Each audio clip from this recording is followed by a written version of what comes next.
Analisa saham MDKI 2023. Mari kita bahas. Disclaimer, video ini bukan merupakan ajakan menjual ataupun membeli sebuah saham. Saya sarankan untuk selalu melakukan riset mandiri sebelum berinvestasi. Oke teman-teman, di video kali ini saya akan membahas tentang perusahaan produsen kalsium karbida yang pertama dan satu-satunya di Indonesia. Perusahaan tersebut adalah PT MDKI Utama Tbk dengan kode tiker MDKI. Kenapa prospek perusahaan ini bakal cerah, Bang?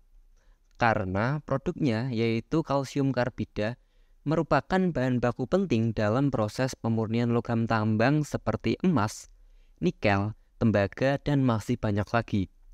Pembangunan smelter oleh PT Freeport Indonesia juga diharapkan akan menguntungkan perseroan di masa yang akan datang karena berada di lokasi yang berdekatan.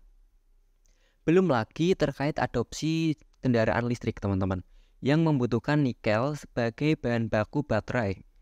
Nah, sekedar informasi nih, perusahaan tambang milik Badan Usaha Milik Negara atau BUMN, yaitu PT Aneka Tambang Tbk atau Antam, merupakan salah satu pelanggan terbesar dari perseroan.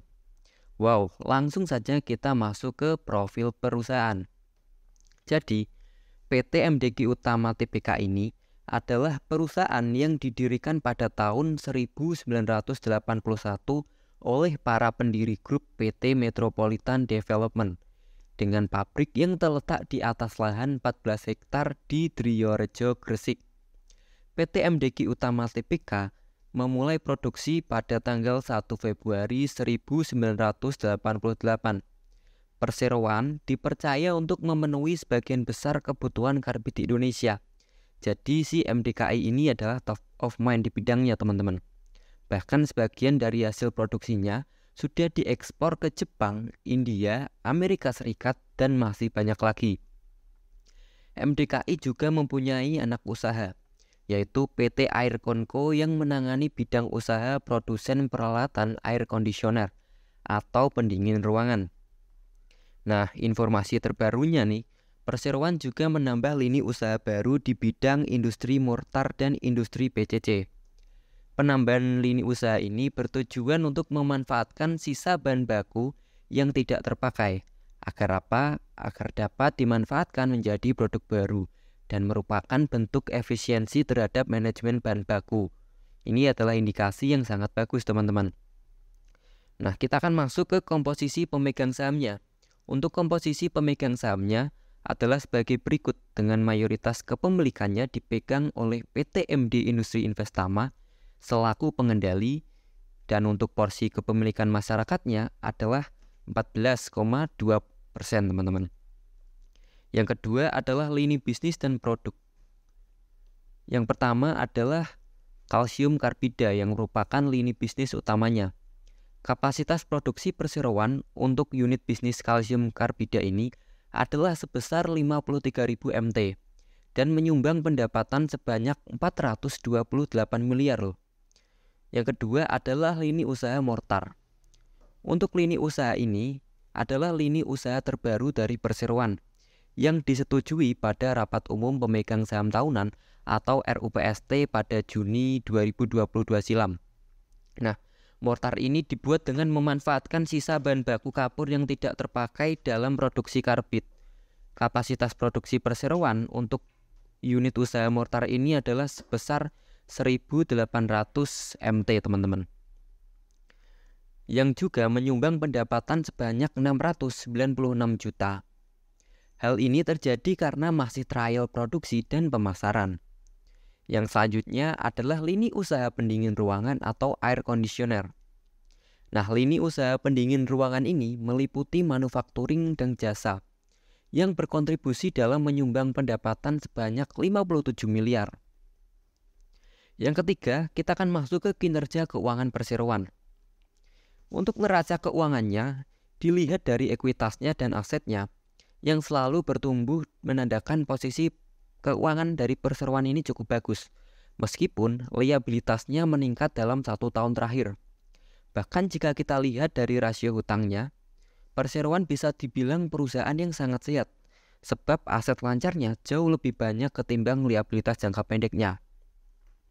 Yang selanjutnya adalah laba rugi, teman-teman.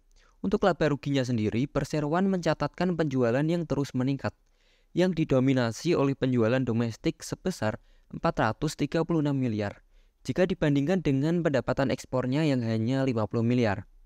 Di sisi lain, beban pokok penjualannya juga ikut meningkat. Hal ini menyebabkan laba bersih perseroan terus mengalami penurunan. Ini berarti perseroan kurang memperhatikan faktor efisiensi dalam memperoleh laba. Secara keseluruhan, kinerja keuangan perseroan cukup baik, meskipun ada beberapa poin-poin penting yang belum bisa dimaksimalkan. Yang keempat adalah harga saham. Saat ini, harga saham MDKI adalah Rp202 per lembar saham. Sedangkan untuk market cap, dengan harga yang sekarang ini mencapai Rp511,09 miliar, berarti MDKI ini merupakan saham tier 3 atau bisa disebut small cap, karena kapitalisasi pasarnya di bawah 1 triliun.